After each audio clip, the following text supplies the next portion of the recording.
But like I said, it really helped kind of mend my relationship with the police because I was a little scared of them. I had been taken to the drunk tank a few times. But like I said, the second time was not my fault. I was at a wedding with an open bar. Whoever's idea was with open bar, it's their fault. I tried to explain this to the bouncer at the club we went out to after, the bar we went out to, but he didn't seem to like this excuse for my drunken, disorderly behavior. So he kept kicking me out of the bar, and then I'd go back. And then he'd kick me out, and I'd come back. And finally he goes, "Lady, do you want me to call the police?" And I was like, "Yeah." And so like right then, a police happened to be driving by. And so the police comes over and he goes, "Lady, do you want us to take you to jail?" And I was like, "Yeah." So they did. So now I'll be having in the back and they're taking me to jail and I was like, "Oh, no, I was just kidding." I was like, "Can you just pretend you're a taxi and take me home?" But no, they wouldn't. So they take me to like a drunk tank, and they want me to just like go to sleep on these blue mats. Just go to sleep on these blue mats, But they reminded me of gymnastics. So I started doing cartwheels. And then I wasn't really like locked down, so when the phone would ring, I would just run over and answer it and be like, "Jail."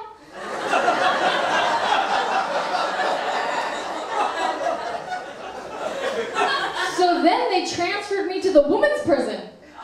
So now they're taking me to the women's prison, and I was getting like so pissed. I was like, "Are you kidding? I was just coming from a wedding." I was in like the dress, for a wedding. And, "Oh, this is crazy," and I was so mad. But then I got there, and I smiled in my mugshot, though, because I just bleached my teeth the night before. And then I just decided, I'm just gonna live up, like, all of my favorite, like, prison movies while I'm here, just, like, make a night of it. So first I started trying to chisel my way out of there, like on Shawshank, with my porridge spoon. I ate the porridge. The food is bad. And I'm chiseling. And then I was starting to do dips like this, because I was going to get ripped. One night, and I was going to get ripped. And then there was an intercom in the little tank, we call it the tank. And there was an intercom, and so I went over to it, and I was like, "Can I please have my orange jumpsuit? Thank you." Like the fugitive, And they didn't respond, so again I was like, "Oh, one orange jumpsuit!" And again, like, no response. So then I was like, "I demand an orange jumpsuit as my right as a citizen of this country. Thank you." They never gave me the orange jumpsuit. But yeah, so that was fun. My friend's brother, he had to come bail me out. He's a police officer in San Diego. And he was actually really impressed at how deep I had gotten into the prison system.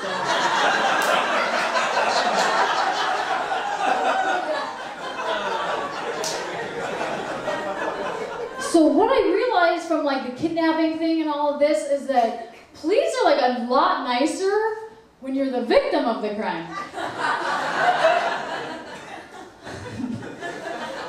So I thought that, the whole kidnapping thing was behind me, but then I get a call from the Witness Protection Program offering me their services.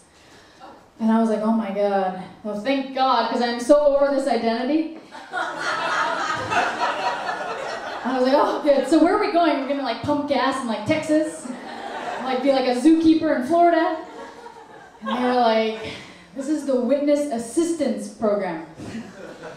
They just wanted to suggest that I go to therapy." So everyone had been suggesting I go to therapy.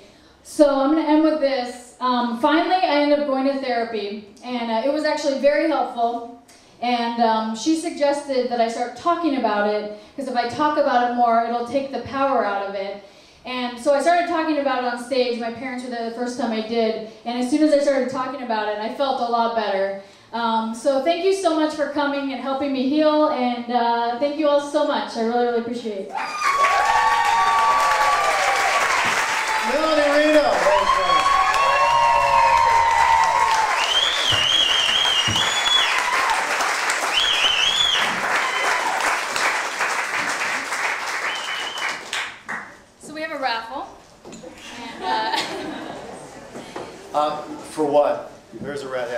raffle for a pumpkin. Let's someone's gonna get a big. Oh, for a pumpkin. Yeah. What's the pumpkin story? What's the pumpkin story? Oh, there's not. So everyone get out your tickets, and we're gonna raffle off a pumpkin. If you want it or not, you're gonna get. This is the exciting moment. Get a picture of this. Okay. I've never done a raffle. I just decided to do it last minute. Well, let's see. This one doesn't have a number on it. Both of the ticket parts are. Does anybody have a blue ticket? Are there no numbers on these things? No, one of them it had the numbers ripped off both sides. Oh, okay. Okay, how about this one? Okay, maybe I'll talk into the mic. Are you guys ready? Okay, we had 410. Is it all start with 410? Okay. 773. 773. Someone up in the balcony? Balcony! I kind of forgot you guys were up there. Come on down, get your pumpkin. And just thank you again, and thank you, Brian, for being part of the show, and also Matt Morgan on the classical guitar. Give him a big hand.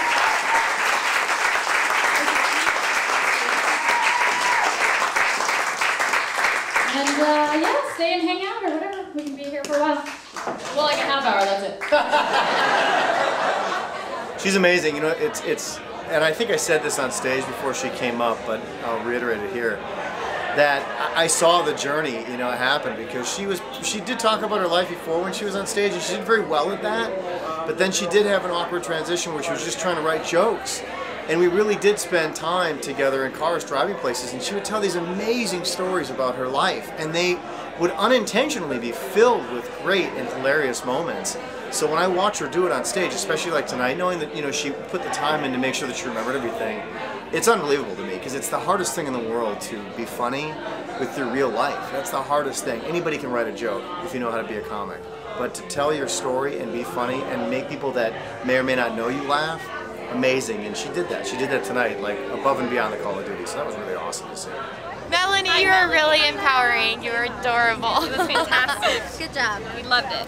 Yeah, we loved it. Keep doing more and put us on the invite list. Yes. Get us VIP. Great show. It was good to see you.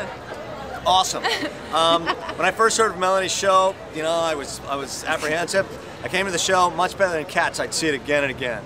Yeah, definitely a date movie. No, a date show. A date show. Definitely a date show. You know how they say that in those things? Okay, go ahead. Melanie, that was awesome, especially when you mentioned me and how I saved the day by making you call the police. That's Anya. That was a great part. It's all about Anya. We loved it. I was there actually when she called I know, me. it was funny. Anya was, yeah, she picked up the phone, talked to, that was Melanie. Chris she was thought just you were just kidnapped. being dramatic, I was Melanie. like, you're right, whatever. Anyway, great job tonight, Melanie. Awesome. The best part was the life sentence. Yeah, the orange suit. I want an orange suit. The orange suit. No, telling the guy at Walgreens to go in around. Again, when you mentioned me. It was all great. Congratulations. Thank you. They're really Glad funny. you guys are here. Oh, it was great. I didn't know how that could be funny, but it was very, very funny. Great show. Great show. I thought it was really fantastic. I warned all my friends that I came with. I said I honestly don't know how getting kidnapped is funny, but apparently Melanie's gonna make it funny, and so I was a little nervous about that. She might think it's funny, but we might be disturbed, but it was really, really funny. The whole time it was funny. Apparently we've provided quite a lot of comedy material for her over the years, so I'm kind of getting used to it, and of course, I never see myself the way that she sees me. But I hope this really did help you to not get over your fears, but to make it easier to live with it all. And I know you learned a lot about ATM safety now, and so that's really important. And so maybe we'll see you with that Kathy Griffith, the D-list thing, but you'll be like Melanie Reno on the kidnapping list or whatever. I don't know. It was really, really good. It was the best thing you've done, if that is possible. So, congratulations!